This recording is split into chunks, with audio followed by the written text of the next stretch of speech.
اولا نحيي الاخوه اللي حضروا المؤتمر هذا وجابوا في مستوى عالي معناها كل المتدخلين. والقاره الافريقيه هي قاره واعده بالنسبه للعالم، قاره واعده بالنسبه لتونس. كما تعرفوا الاندماج معناها المغاربي والاندماج مع البلدان الافريقيه هو معناها في اقل مستوياته، ولذا احنا الاندماج هذا ينجم يصير وقت اللي زاد اولا يكون البنيه التحتيه تتوجد، نقل ونقل جوي ونقل بري ونقل بحري، في مستوى اخر لازم يكون زاد هذوما معناها البنوك والمؤسسات الماليه معناها تكون موجوده زاده في البلدان اللي احنا نحبوا نتعاملوا معها، على خاطر في اخر المطاف يلزمك معناها المعامله يلزمها تكمل بالاخلاص. واليوم تعرفوا اللي كونه عندنا عديد المشاكل مع البنوك الاوروبيه، هذاك اللي يحكي عليه الاخ الرئيس هذايا النادي يقول لك دي ريسكينج، معناها الناس اليوم البنوك معناها ما عادش تحب تتعامل البنوك الأوروبية، عندها مشاكل كبيرة في التعامل مع البنوك الأفريقية، واللي هي ربما ما تكونش عندها معناها عندها إشكاليات معناها باش ليزوبيراسيون معناها كوميرسيال يصير معناها تمامهم. هذاك علاش اليوم يلزمنا احنا كبنوك تونسية ومغاربية وأفريقية نطوروا من نفسنا وتتخلق معناها السيستم بانكير انتر افريكان، معناها السيستم فينانسي انتر افريكان. اليوم كما تعرفوا عندنا كتوانسه اليوم عندنا موجودين في الفولي اسيورونس، عندنا معناها عديد المؤسسات اليوم معناها بالنسبه للتامين موجوده في افريقيا قاعده معناها تتطور. الليزينغ موجود زاد في الجزائر وغيره، نجموا نمشيو زاد اكثر. البنوك موجوده اما مش موجوده معناها كبنوك، معناها اليوم كما تعرف قلت الشركه التونسيه للبنك كانت موجوده في وقت معناها في السبعينيات، كانت موجوده في السنغال وغيره، كانت ربما تنجم تتطور تولي معناها تخلق معناها بنوك وتشري بنوك وتطور من نفسها. اليوم المستقبل هو هذاك. البنوك الافريقيه اليوم نقول انا شنو المخاطر اللي عندها، المخاطر الكبيره اللي عندها اليوم اللي هو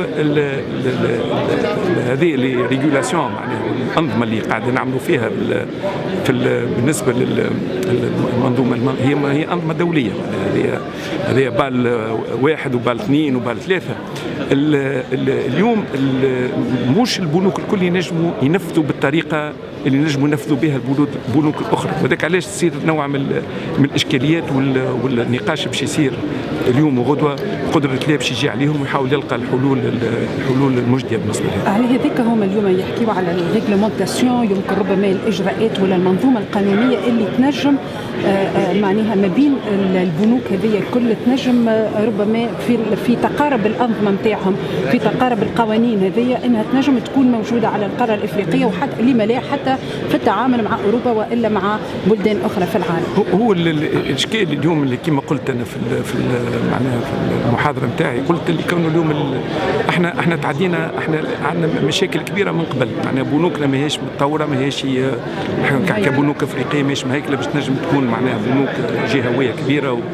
الاشكال الثاني اللي جاء بعد الكوفيد وبعد اليوم الحرب في اوكرانيا، اليوم البنوك الكل معناها هذوما سي نقولوا معناها سي دي شوك كي سون سوبربوزي، معناها جاوا معناها وقلقوا برشا البنوك وفما هشاشه معناها بالنسبه للبنوك الصغيره. ذاك علاش اليوم اولا يلزمنا نردوا بالنا على البنوك باش ما نخسرهمش، وفي نفس الوقت يلزم ربما معناها تفكير في شنو هي النوفيل ريغلومونتاسيون تخليهم. الحاجه اللي زاده الكبيره اللي قاعدين نعيشوا فيها اليوم، عيشوا الريسك نتاع هذايا الكلايمت معناها الشونجمون كليماتيك، نعيشوا زاده في مشاكل نتاع السايبر سيكوريتي والمشاكل اللي وراها، ونعيشوا زاده تطورات ممكن معناها تنجم تعاون ليفوليسيون دي فينتك وغيره. هذوما كلهم معناها دي تكنولوجي والانتيليجنس ارتيفيسيال، هذوما كلهم يلزمنا نربطوهم ببعضهم ونلقاو لو بون موديل اللي غدوه ينجم يخرجنا من الازمات هذه. La question qui se pose aujourd'hui, c'est quel type de financement, quel type de réglementation, comment faire en sorte que ce financement se fasse de façon saine, de manière à ne pas affecter les institutions financières et de manière à financer de manière de façon efficace les économies. À ce niveau-là, il y a différents points de vue. la question de l'inclusion financière. Il faut que, que les banques puissent avoir accès jusqu'aux populations les moins favorisées, de manière à les aider à intégrer le circuit économique. Deuxième chose, il y a la question du financement du climat. Extrêmement important. C'est une question générationnelle, hein, la question du climat, et il y a une importance pour aller à ce niveau-là. Le troisième point, c'est justement cette histoire de régulation. Comment est-ce qu'on peut moduler la régulation? Quand on parle de BAL 3, par exemple, c'est une régulation qui est extrêmement claire, carrée, qui peut être importante. Peut-être que certaines banques, notamment dans les pays en développement, notamment dans les pays où il n'y a pas une profondeur financière, notamment dans les pays où l'économie n'est pas au niveau des économies européennes, américaines, peut-être qu'il y a un minimum de flexibilité à garder à ce niveau-là. Donc ça aussi, c'est une question qui se pose et qui sera posée aujourd'hui à travers les conversations que nous avons. C'est quelle réglementation adéquate pour le système banquier en Afrique? Donc pourquoi le choix de ce thème? Et justement, quel est le rôle du système bancaire et des banques aujourd'hui en Afrique dans le financement des économies africaines qui souffrent aujourd'hui des répercussions des crises Covid et la guerre en Ukraine? Absolument, vous avez bien raison d'insister là-dessus. En tout cas, nous, en tant que club de dirigeants de banques et établissements de crédit d'Afrique, nous avons mis en exergue ce sujet de la réglementation parce que nous estimons que le système financier et bancaire, de manière générale, joue un rôle de levier dans le développement et dans le financement de l'économie et de l'investissement, qu'il soit pour les particuliers ou pour les entreprises. Et nous avons malheureusement une réglementation qui est de plus en plus étouffante, de plus en plus inhibante, parce qu'il y a des critères de compliance qui sont absolument très sévères pour le système bancaire et par conséquent, même quand il y a des ressources, ces ressources ne trouvent pas les emplois parce que les emplois n'offrent pas les conditionnalités qui sont exigées en matière de réglementation. Donc nous, la question qu'on s'est posée, c'est pour ça qu'il y a un point d'interrogation. Est-ce que cette réglementation qui a été générée dans des géographies qui sont complètement différentes et dans des cultures et des institutions qui sont complètement différentes est adaptée à nos contextes africains ou pas? Nous pensons qu'il faut quand même faire des ajustements pour permettre au système bancaire de pouvoir jouer son rôle pleinement dans le financement de l'économie. Donc c'est toute cette problématique et nous avons un certain nombre de recommandations qui peuvent être prises en compte pour essayer d'introduire davantage d'efficience dans les activités des banques et des établissements financiers. Justement, s'agissant des banques tunisiennes, quelles mesures à entreprendre pour une meilleure pénétration du marché bancaire africain, justement? Je pense que d'abord, il faut absolument ce genre de rencontre, amener quasiment 64 dirigeants de banques subsahariennes ici à Tunis en ces temps difficiles, c'était pas joué d'avance, donc ça c'est déjà un succès. Et nous avons une conception, comme vous l'avez vu dans nos valeurs, on parle de partenariat durable, dans la durabilité. Là, moi je suis de ceux qui estiment qu'il ne faut pas faire des coûts commerciaux non récurrents, il faut aller dans un partenariat sur le temps long. Et un partenariat organique, c'est-à-dire que ça doit être de deux côtés. Nous avons beaucoup à apprendre du système financier subsaharien, notamment en matière de mobile payment. Il faut le dire de manière très claire, il nous dépasse d'un certain nombre d'années. Et vice-versa, sur le plan, je dirais, organisationnel, institutionnel, la Tunisie a aussi un certain nombre d'atouts qu'elle peut faire prévaloir. Moi, ce que je dis à nos amis subsahariens, c'est que notre partenariat et notre coopération peut être plus efficient parce que nous avons des géographies similaires, parce que nous avons des cultures similaires. Et par conséquent, nous, on a été un peu en avance, parce qu'en Tunisie, nous avons la chance de ne pas disposer de ressources naturelles, et par conséquent, on est un peu plus innovant que les autres. Donc, on commence avant les autres, on a commis des bêtises.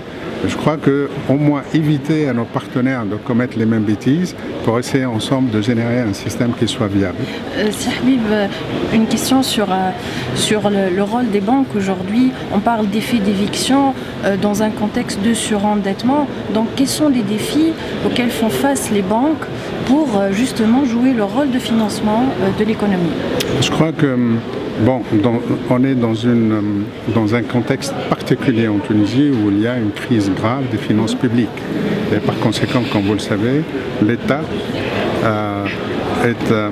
use un peu son droit régalien privilégié pour canaliser les ressources dont dispose le système financier pour le financement de son budget. Ça, c'est une réalité qu'on peut trouver dans d'autres pays à des niveaux plus ou moins différents. Chez nous, ça atteint quand même des niveaux qui appellent une attention particulière parce que, qu'on le veuille ou non, ça peut se faire au détriment de l'investissement productif privé, que ce soit pour les entreprises ou pour les particuliers également, parce que ça touche également les crédits à la consommation, qui est un peu plus régulé actuellement.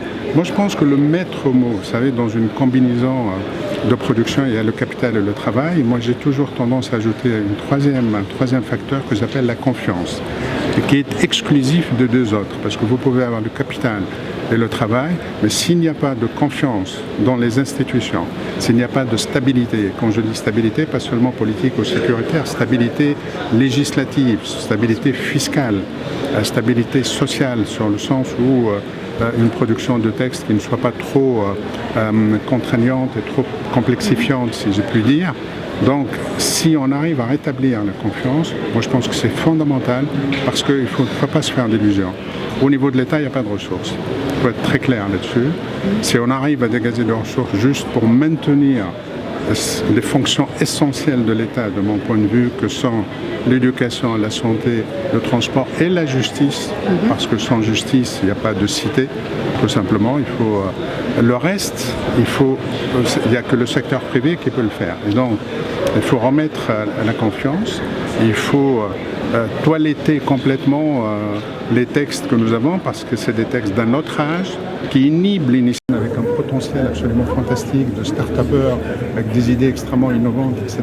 Comment c'est vraiment un parcours de combattants, la croix et la bannière, pour qu'ils puissent déjà développer leur idée, de trouver du seed money dans un premier temps, après avec toutes les contraintes sur le plan des autorisations et sur le plan des interdictions, j'allais dire, pas plus que les autorisations.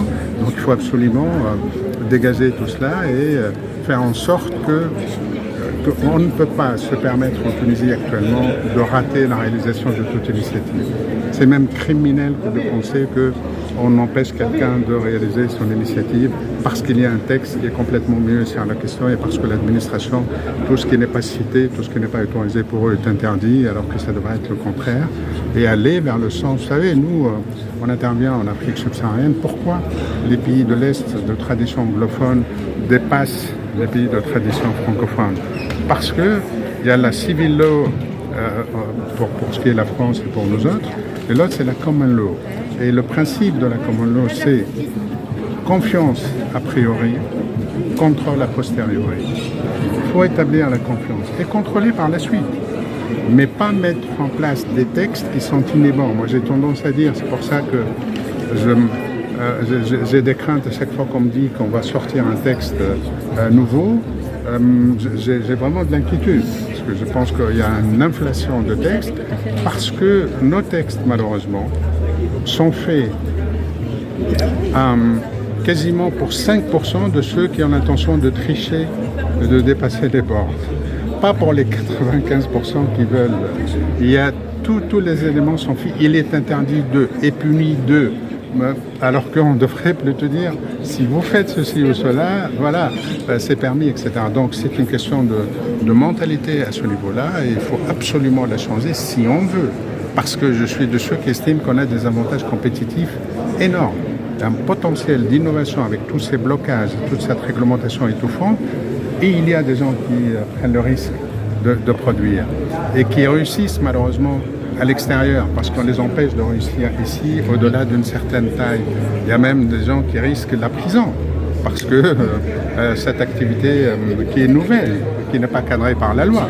Donc autant amender la loi, apporter du nouveau, mais pas mettre la personne en prison. Je veux dire, c'est pas la réponse qu'il faut, c'est pas une réponse sécuritaire, c'est une réponse qui doit être une réponse technique qui puisse permettre à ceux qui ont de l'initiative, à ceux qui ont des idées de projets, de réaliser ces projets-là.